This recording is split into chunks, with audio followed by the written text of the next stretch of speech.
اور کتنا ساتھ ہے تو کہتا ہے نحن اقرب الیہ من حبل الورید، اللہ تیری شہ رگ سے زیادہ قریب ہے۔ اور ایک مقام پہ فرماتا ہے ان اللہ کان علیکم رقیبا، اللہ تم پر کڑی نگرانی فرما رہا ہے۔ مسلمانوں ذرا سوچو، حلال غذا سید العالمین وجہ تخلیق کائنات کھا لے تو روئیں، اس کے بارے میں میں اللہ کو جواب کیا دوں گا؟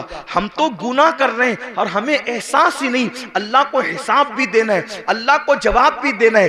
امام اہل سنت اعلیٰ حضرت جیسی شخصیت کہتی ہے کریم اپنے کرم کا صدقہ لئی میں بے قدر کو نہ شرما، تو اور رضا سے حساب لینا، رضا بھی کوئی حساب میں ہے۔ اندازہ تو فرمائیں مسلمانوں، ہم اپنے آپ کو دھوکہ دے رہے ہیں، ہم اپنے آپ کو تباہ کر رہے ہیں، ہم اپنے آپ کو برباد کر رہے ہیں۔ آئیے گفتگو کو سمیٹتے ہوئے، دستار بندی بھی ہونی ہے، میں جلد اپنی گفتگو کو سمیٹوں گا۔ کون کون لوگ ہیں، کون کون لوگ ہیں، کون لوگ ہیں جو حساب کو یاد کر کے روتے رہے، حساب کو یاد کر کے روتے۔ سید الطائفہ جنید بغدادی فرماتے ہیں کہ جو مقام جبریل علیہ السلام کو فرشتوں میں حاصل ہے، وہ مقام ولیوں میں حضرت بایزید بستامی کو حاصل ہے۔ سلطان العارفین بایزید البستامی، آپ کو پیشاب ہوتا تھا خون کا پیشاب ہوتا تھا حضرت بایزید بستامی کو۔ مریدین کو پتا چل گیا کہ بایزید کو خون کا پیشاب ہو رہا ہے، ہمدردی کی حضرت آپ جلدی سے کسی اچھے حکیم سے علاج کروا لیں کیونکہ آپ کو خون کا پیشاب ہو رہا ہے۔ فرمایا میرا علاج کسی حکیم کے پاس نہیں ہے۔ کہا کیوں؟ کہا کہ یہ جو خون کا پیشاب ہوتا ہے وہ بیماری سے نہیں ہوتا، بچپنے میں مجھ سے ایک غلطی اور گناہ ہو گیا تھا، جب مجھے یاد آتا ہے کہ اللہ اس غلطی کے بارے میں مجھ سے پوچھے گا تو میں اللہ کو جواب کیا دوں گا بچپنے کی اس غلطی کا، تو اس جواب دینے کے تصور سے میرا جگر اللہ کے خوف سے پگھلنے لگتا ہے، اور پگھل کر پیشاب کے رستے سے بہتا ہے، تو تم کو لگتا ہے کہ خون کا پیشاب ہو رہا ہے۔ خون کا پیشاب نہیں ہو رہا ہے، یوم حساب کے خوف سے میرا جگر پگھل کر کے بہ رہا ہے۔ آپ سے پوچھنا چاہتا ہوں میرے بھائیوں، آخر اتنے جرائم کر کے اتنے بے خوف کیوں ہو؟ آخرت بھول گئے، آخرت کا تصور بھول گئے۔ حضرت سیدنا معروف الکرکی وہ بزرگ ہیں کہ غوث پاک فرماتے ہیں سب سے زیادہ اگر مجھے کسی مزار سے فیض ملا ہے تو وہ سیدنا معروف کرکی کا مزار ہے۔ غوث پاک جس کے مزار پہ جا کر چلا کرے وہ معروف کرکی کیسے بزرگ ہوں گے؟ غوث پاک کہتے ہیں اگر کوئی حاجت پیش آئے تو معروف کرکی کے وسیلے سے جو دعا کی جاتی ہے اللہ تعالیٰ اس دعا کو قبول فرماتا ہے۔ یہ معروف کرکی ہیں، فرماتے ہیں 40 سال ہو گئے میں نے آسمان کی طرف کبھی نظر نہیں اٹھائی۔ 40 سال سے لوگوں نے پوچھا کیوں؟ تو فرمایا ایک گناہ ہو گیا تھا، جب وہ گناہ یاد آتا ہے تو سوچتا ہوں کہ اللہ کو جواب کیا دوں گا، اسی شرم سے میں 40 سال سے آسمان کی طرف نہیں دیکھ رہا ہوں۔ اب معروف کرکی جس کے وسیلے سے غوث پاک دعا کرتے ہیں ان کا گناہ کیا تھا وہ بھی سن لے تاکہ آپ غلط فہمی کا شکار نہ رہیں۔ فرماتے ہیں لوگوں نے پوچھا حضرت وہ گناہ کیا ہو گیا تھا آپ سے؟ کوئی تو گناہ، بھئی ہم آج گناہ کی بات کریں تو لوگ اپنے پہ قیاس کرتے ہیں نا کہ میں نے جو کیا اس میں سے کچھ ہوا ہوگا، تو ذرا وہ گناہ بھی سن لے کہ وہ گناہ کیا تھا۔ فرماتے ہیں میں کپڑے کا بیوپاری ہوں، کپڑے بیچتا ہوں، مارکیٹ میں میری دکان تھی، ایک دن مارکیٹ میں آگ لگ گئی، رات کو آگ لگی، صبح کو میں پہنچا تو میرے پڑوسیوں کا سب کا مال جل گیا تھا، میری دکان صحیح سلامت تھی۔ خوشی میں میں نے کہا الحمدللہ، بس اسی گناہ پر میں پریشان ہوں۔ اپنی دکان بچنے پر میں نے خوشی میں اللہ کا شکر ادا کیا، اسی گناہ پر میں 40 سال سے آسمان کی طرف کہا حضرت یہ بھی کوئی گناہ ہے؟ فرمایا کیا تجھے نہیں پتا مومن جو اپنے لیے پسند کرتا ہے وہی اپنے مومن بھائی کے لیے پسند کرتا ہے، تو دوسرے کی دکان جلنے کا مجھے دکھ کیوں نہیں ہوا؟ اللہ سبحان اللہ، دوسرے کی دکان جلنے کا مجھے دکھ کیوں نہیں ہوا؟ اپنی دکان بچنے کی خوشی کیوں ہو گئی؟ میں سوچتا ہوں کہ اگر اللہ اس کے بارے میں مجھ سے پوچھے گا تو میں اللہ کو کیا جواب دوں؟ آخری بات سن لیں اینڈ پر، چونکہ یہ مدرسے کا جلسہ، دستار بندی کا جلسہ۔ عالم کی تعریف کیا ہے؟ عالم کون؟ وہ عالم جس کو دیکھ کر رسول اللہ کو دیکھنے کا فیض ملتا ہے، جس سے مسافہ کر کے حضور کو دیکھنے سے حضور سے مسافہ کرنے کا فیض ملتا ہے، جن کے چہرے کو دیکھنا عبادت، جن کے لیے چونٹیاں بلوں میں دعا کرتی ہے، جن کے لیے مچھلیاں دریاؤں میں دعا کرتی ہے، یہ کون عالم لوگ ہیں؟ کسی بڑے سے بڑے مدرسے سے پڑھ لیں، عالم نہیں بنتا۔ کب تک؟ قرآن کہتا ہے انما یخشی اللہ من عبادہ العلماء، اللہ کے بندوں میں اللہ سے ڈرنے والے علماء ہیں، یعنی جب تک اس کے دل میں اللہ کا سچا خوف اور خشیت پیدا نہیں ہوگا، وہ پڑھا لکھا تو ہو سکتا ہے مگر وہ عالم نہیں ہوگا۔ عالم ہونے کے لیے دل میں اللہ کا خوف ہونا ضروری، اور جو جتنا بڑا عالم ہوگا وہ اتنا زیادہ اللہ سے ڈرنے والا ہوگا، اس کے دل میں اتنا اللہ کا خوف ہوگا۔ اب آئیے وہ جو میرے نونہال آج دستار بندی پائیں گے، ان کو بھی ایک پیغام اور آپ کو بھی، اپنے زمانے کے وہ بڑے عالم جن کو دنیا امام الائمہ، سراج الامہ، کاشف الغمہ، نعمان بن ثابت یعنی امام اعظم ابو حنیفہ کے نام سے ہم جانتے ہیں، کروڑوں حنفیوں کا امام، اور حنفیوں میں بھی کون؟ عبداللہ ابن مبارک کا امام۔ عبداللہ ابن مبارک کون؟ امام بخاری کے دادا استاد۔ امام بخاری کے دادا استاد کا جو امام ہے اسے امام اعظم کہتے ہیں۔ کون امام اعظم؟ داتا علی حجویری کا امام۔ کون امام اعظم؟ غریب نواز کا امام۔ غریب نواز جس کے مقلد ہے وہ امام اعظم۔ محبوب الہی جس کے مقلد ہیں وہ امام اعظم۔ صابر کلیر جس کے مقلد ہیں وہ امام اعظم۔ یہ شان ہے میرے امام اعظم کی۔ امام اعظم کے بارے میں آیا کہ جب وہ قرآن پورا کرتے تھے تو ندا آتی تھی، ہم نے قبول کیا، تجھے بخش دیا، تیرے ماننے والوں کو بھی بخش دیا۔ یہ امام اعظم ابو حنیفہ۔ ایک مرتبہ آپ نے نماز پڑھائی، امام اعظم نے نماز پڑھائی، اور نماز میں آپ نے سورہ زلزال کی تلاوت کی۔ اذا زلزلت الارض زلزالها وَأَخْرَجَتِ الْأَرْضُ أَثْقَالَهَا وَقَالَ الْإِنسَانُ مَا لَهَا يَوْمَئِذٍ تُحَدِّثُ أَخْبَارَهَا بِأَنَّ رَبَّكَ أَوْحَىٰ لَهَا۔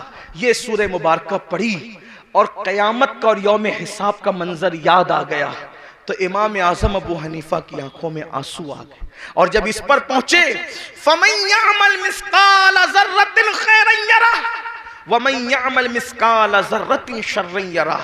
ایک ذرے کے برابر نیکی کی ہوگی اللہ تجھے وہ بھی دکھا دے گا، ذرے برابر برائی کی ہوگی اللہ وہ بھی دکھا دے گا۔ رو پڑے، اور جب سلام پھیرا نماز پوری کی تو داڑھی پکڑ کر کہتے اللہ نعمان کے بڑھاپے پہ رحم کر دے، تو نعمان سے کیا پوچھے گا اور نعمان تجھے کیا جواب دے۔ لیجئے ہماری محفل کے خصوصی خطیب، ہمارے قائد، ہمارے امیر، نعرہ تکبیر، نعرہ رسالت، مسلکی اعلیٰ حضرت علماء اہل سنت حضرت علامہ مفتی شاکر رضا نوری، حضرت علامہ مفتی شاکر رضا نوری، نعرہ تکبیر۔ حضرت تشریف لے آئیں، حضرت کا یہ خطاب ہوگا، میں مختصر الفاظ میں اپنی بات مکمل کر رہا ہوں، تو آئیے ہم اس خطیب کو اب سننا چاہتے ہیں جس کی خطابت نے انقلاب پیدا کیا دنیا بھر میں۔ چند الفاظ میں اپنی بات پوری کرتا ہوں۔ راتوں کو اسٹڈی کرنے لگتے ہیں، رات جگنا شروع کر دیتے ہیں۔ اللہ اکبر، کیا ہم اپنے بچوں سے بھی غیر گزرے ہو گئے؟ انہیں امتحان کے خیال نے کھیلنے سے باز رکھا ہے، انہیں امتحان کے خیال نے کودنے سے باز رکھا ہے، انہیں امتحان کے خیال نے سونے سے باز رکھا ہے۔ مسلمانوں، اپنا بھی تو ایک امتحان ہونے والا ہے، اور امتحان لینے والا ایگزامینر کون ہے؟ وہ اللہ رب العزت ہے، اور وہ خود فرماتا ہے اَيَحْسَبُ الْإِنسَانُ أَن يُتْرَكَ سُدًى، کیا انسان یہ تصور کرتا ہے کہ اس سے حساب نہیں لیا جائے گا؟ نہیں، بلکہ انسان تجھ سے حساب لیا جائے گا۔ اللہ اکبر، اندازہ فرمائے، اور حساب کون لے گا؟ اللہ تبارک و تعالی، دنیا کا ایگزامینر۔ اللہ اکبر، رشوت لے کر کے انسان کو چھوڑ سکتا ہے، دنیا کا ایگزامینر دباؤ میں آ کر کے کچھ نمبرات